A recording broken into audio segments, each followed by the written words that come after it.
Hello, Internet. Time for UFC 104, Shogun Machida. That's 3 days from now. I'm a little late with my video, but I'm sure nobody's broken up over my tardiness.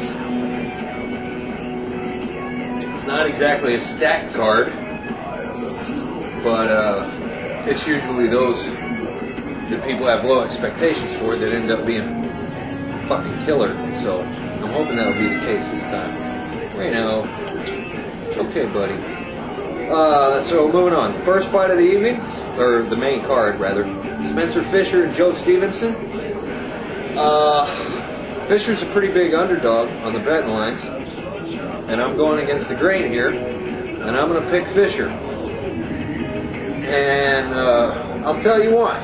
Because Fisher's takedown defense against Caluno looked fucking phenomenal. And now, granted, I know Caluno is no Joe Stevenson when it comes to wrestling and when it comes to takedowns. But I do think that Fisher is very cognizant of the fact that his takedown defense was a severe deficiency in his game. And I think he's, made efforts to improve that and correct it. Come here, buddy. What's the matter? So, Stevenson, on the other side of that coin, I believe that Stevenson is probably going to try to stand there in front of Fisher, rather than going for, a top control, ground-based victory. I think Stevenson's going to want to show off his, skills on the feet and stand there, and that's what Fisher wants. I think Fisher's going to have the advantage on the feet and hurt Stevenson somewhere in the second round and finish him off by TKO. Or possibly sub, but I'm going with TKO in the second round. Spencer Fisher. Next fight, Anthony Rumble Johnson and Yoshiyuki Yoshida.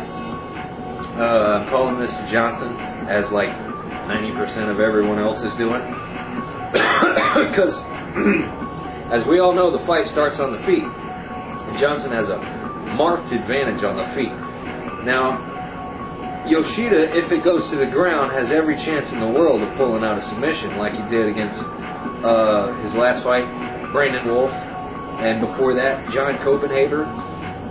Yoshida looked fucking great in both of those fights, submitting both of those guys in the first round within minutes. But sandwiched in between those was the Koscheck fight, in which Yoshida did not look very good at all, and Kos looked great. And that's mostly because Yoshida was content to stand there and try to trade with Josh. And I believe that Yoshida will probably make that same mistake. And even if he doesn't, is he going to be able to get Johnson down? Considering Johnson's, explosiveness as a fighter, I don't believe. I believe the one that will find an opening will be Anthony Johnson. So I'm going to go with Johnson by first round knockout or TKO. I'll say knockout. Next up, Josh Neer and Gleason Taibo. I don't like either of these guys, especially not Neer. I was never very fond of him. And then he fought Mac Danzig, who's like one of my favorite lightweights. And that really spoiled me to him. So, despite my, unfondness for him, there I go making up my own words again. Despite that, I still recognize the fact that Neer is as tough as they come. And that guy, you have to beat him to beat him. He's going to come in and be ready and willing to go bell to bell, full speed the whole time. And I don't think Taibo is going to be able to hang with that, because Taibo tends to fade as the fight goes on. Or not fade, but slow down. He loses his step. You know what I'm saying? And most of the time, he's fighting guys who trend toward a similar pattern. But this time he's not, because Neer is going to be going just as hard in the third round as he will in the first. And I don't think Taibo is going to be ready for that. So, I'm going with Neer by submission. I was thinking about TKO, but I'm going with sub because If Joe Stevenson can guillotine him, then Josh Neer can find a way. Probably Kimura. So, what round? I'll say the third round. Yeah. Josh Neer, third round submission. Next fight.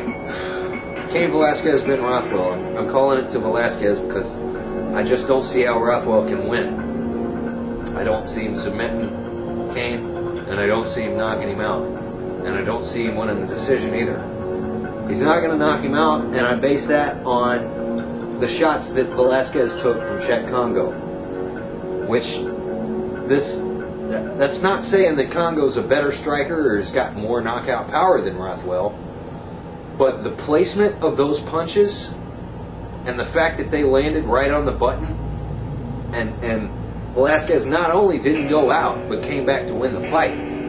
That tells me that Cain's got a fuck-a-fight chin. You know what I'm saying? Anybody questioning his chin based on that? It's fucking stupid. So yeah, I don't see Rothwell knocking him out. And I don't see him subbing him. And if it goes to a decision, then Velasquez is going to win. He's going to get top control, probably ground and pound. The ever-vaunted octagon control is going to be in his favor for those 15 minutes. And Cain Velasquez by decision. That's my prediction. Now, on to the main event, which I am all kinds of excited for.